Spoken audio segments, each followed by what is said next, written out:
What's happening, guys? My name is Alsruhe, and I am a strongman. I know many of you watching this probably aren't strongman. Some of you probably are, but I know a lot of you out there at least involved in lifting or powerlifting, and this event in particular is going to help you out in just about everything.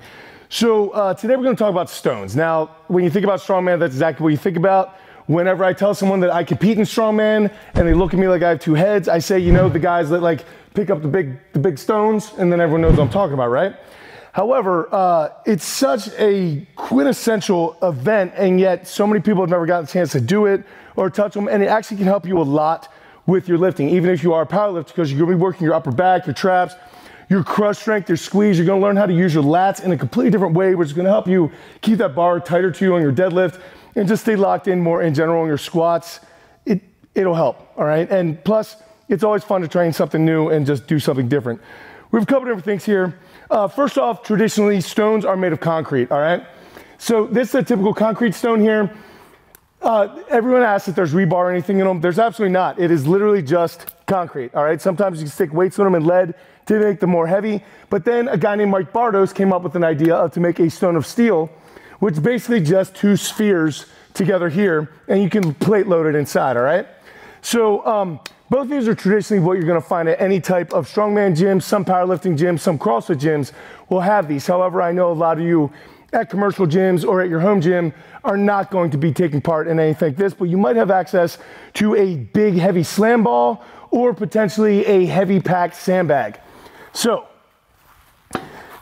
that will work just as well. The only thing that I will say is that if you do have a sandbag, try to keep it as tightly packed as possible so that it kind of mimics a stone. If you kind of have like a bag of sand, like mashed potato in a trash bag type of sandbag, and it's kind of flopping all over, this isn't going to work nearly as well. But if it is tightly packed or you do have a big heavy type of D-ball, this will work, all right? First off, first thing we're going to talk about is where to line up on it, because obviously whenever you go to pick something up, in real life, you don't do it with your legs, right? Everyone says pick up with your legs, but you don't. You pick up with your back. If you walk up to it and naturally you want to pick it up out in front of you, kind of like this, but that's not really going to work because it's so far off the middle of your foot and so far away from your spine, things are super, super heavy. It'd be the same thing as if I tried to pick up a person out here as opposed to like squeezing them to me and picking up, right?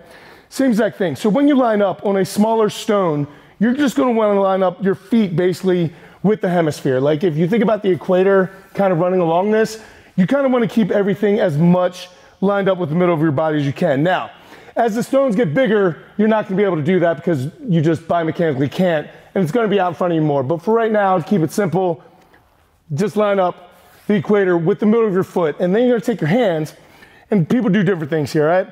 Number one, you're going to crush in, you're going to squeeze hard as you possibly can, so you're going to want to dig them down underneath as much as possible. Some people like to stick their hands kind of like the Spock kind of thing, so they can get deeper underneath, and some people will actually roll the stone literally on top of their fingers and then go from there. That sucks. That hurts so terribly bad, but I will say it does absolutely help.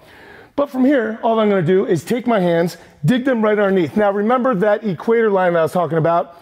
Basic idea here is that you want to stick kind of your middle finger to the middle seam of your hand right along that line. Because if you're too far forward, you're dealing with a sphere. So if you're too far forward, it's going to roll backwards.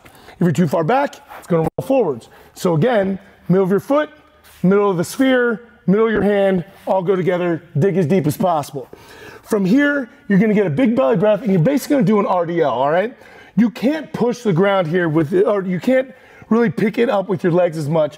You're still going to try to push the world away the same way that you would Q in a deadlift, but you're going to have to hinge a little bit differently because of being so far out in front of you. Big belly breath, brace down just like normal, push the world away. As it comes up, I'm going to move my feet inward.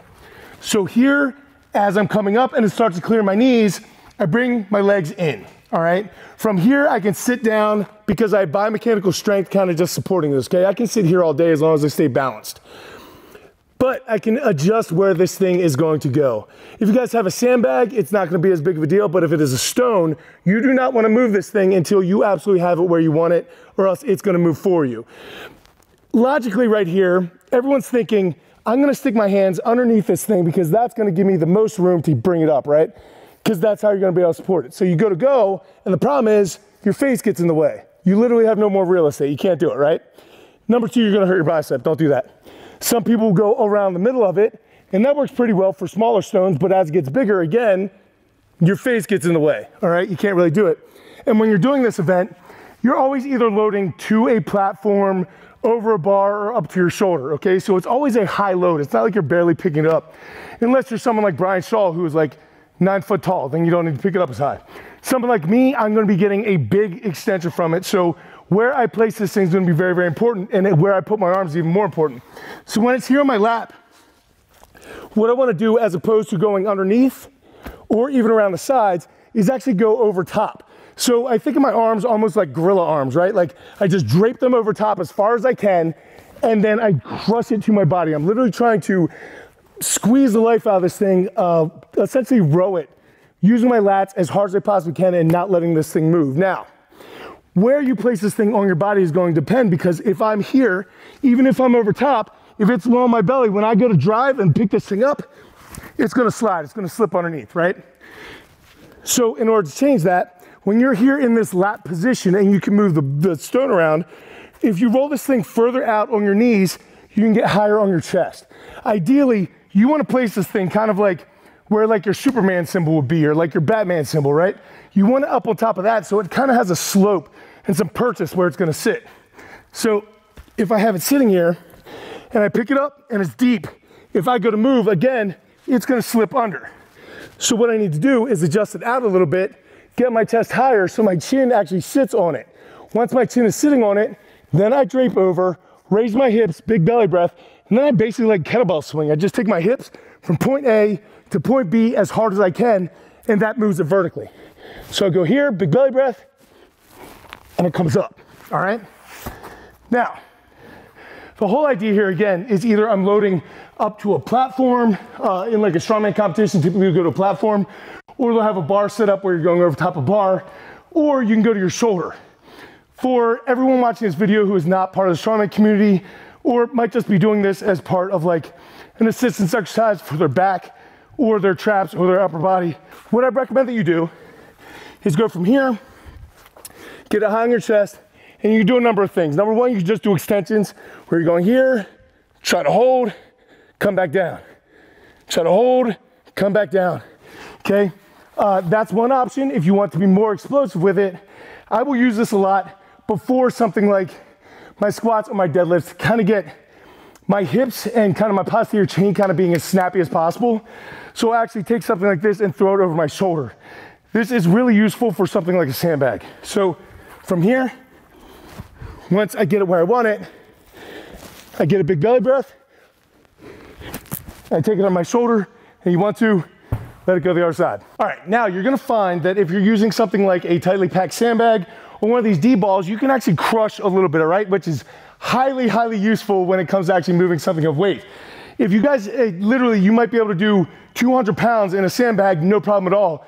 But if you move to a 200-pound stone, you might not be able to get it all. And the reason why is because you don't have that crush strength, okay? Like I was talking about with your lats, being able to squeeze something in. Number one, with your pick, you're already squeezing like this. It's almost like, it's not really like a dumbbell fly, but you're using similar muscles. And then when you go to pick it up in your lap, once you're over top, this is all almost like a straight arm lat pull down, okay? But that type of crushing strength, it's so huge in type of contact sports, like combat sports, grappling, MMA, rugby, American football, where you actually have to wrap people up and hold them. This is absolutely amazing for that. Plus you guys see the posterior chain work, everything like that. The only thing I'll say is as it gets heavier, you're gonna have more and more trouble getting a hold of it. So if you are using regular stones, you're gonna move on to something like tacky. Tacky is nothing more than tree sap. You guys probably don't have any here, but it literally is tree sap that just gets all over everything. You do not wanna use that on anything besides concrete stones. For something like this, you just really need to work on your grip. All right, and then the last thing I'll say is that as the circumference of the stone or even the sandbag gets bigger, things kind of change because the hinge changes. So this probably, if like looking at these, this probably is about a 115 to 125 pound stone. This stone's metal, that doesn't change. This, if this was actually concrete, would probably be about 225 to 250 pounds, okay?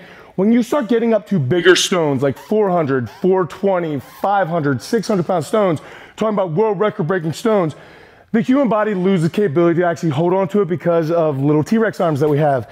So really the diameter of stone goes up to about 20 to 21, and some people will even push a 22-inch stone. But really that's talking world championship level. But at that level, probably when it gets to about 20 inches stone or larger, or even a really big sandbag, you're not gonna be able to pick it up over top because your legs aren't gonna be there. So all that I'll say is that you do need to start a little bit back further, and when you go to pick, you're gonna have to sit more into it. So big belly breath, as you're picking up, it's literally, you're going to have to essentially, in a deadlift where you would ramp or you would hitch, that's what you're doing with a big stone. So here, if you guys get to here and you can't get it, start rolling it in. Start using your arms to roll it in. Try not to pinch your knees together too much, because obviously that's gonna be dangerous. But if you can get this up here and with bigger stones, you're going to have to roll them in, then get your legs under you, then get to lat position, get it where you want it, and then take off from there. But it should be a little bit before you get there. I would say a good place to start as far as weight would probably be around your body weight, would be for a good, strong individual. Taking your body weight, picking it up from the ground, carrying it, putting it over your shoulder is an impressive feat for an average individual. For strongman, that's a good starting point. So yeah, I would recommend doing these. If you want to start adding them in, maybe part of your assistance work or your accessory work on your deadlift day, could be a little bit on your squat day, but pretty much keep it in conditioning, extra stuff, or type of extensions and squeezes on like your deadlift day.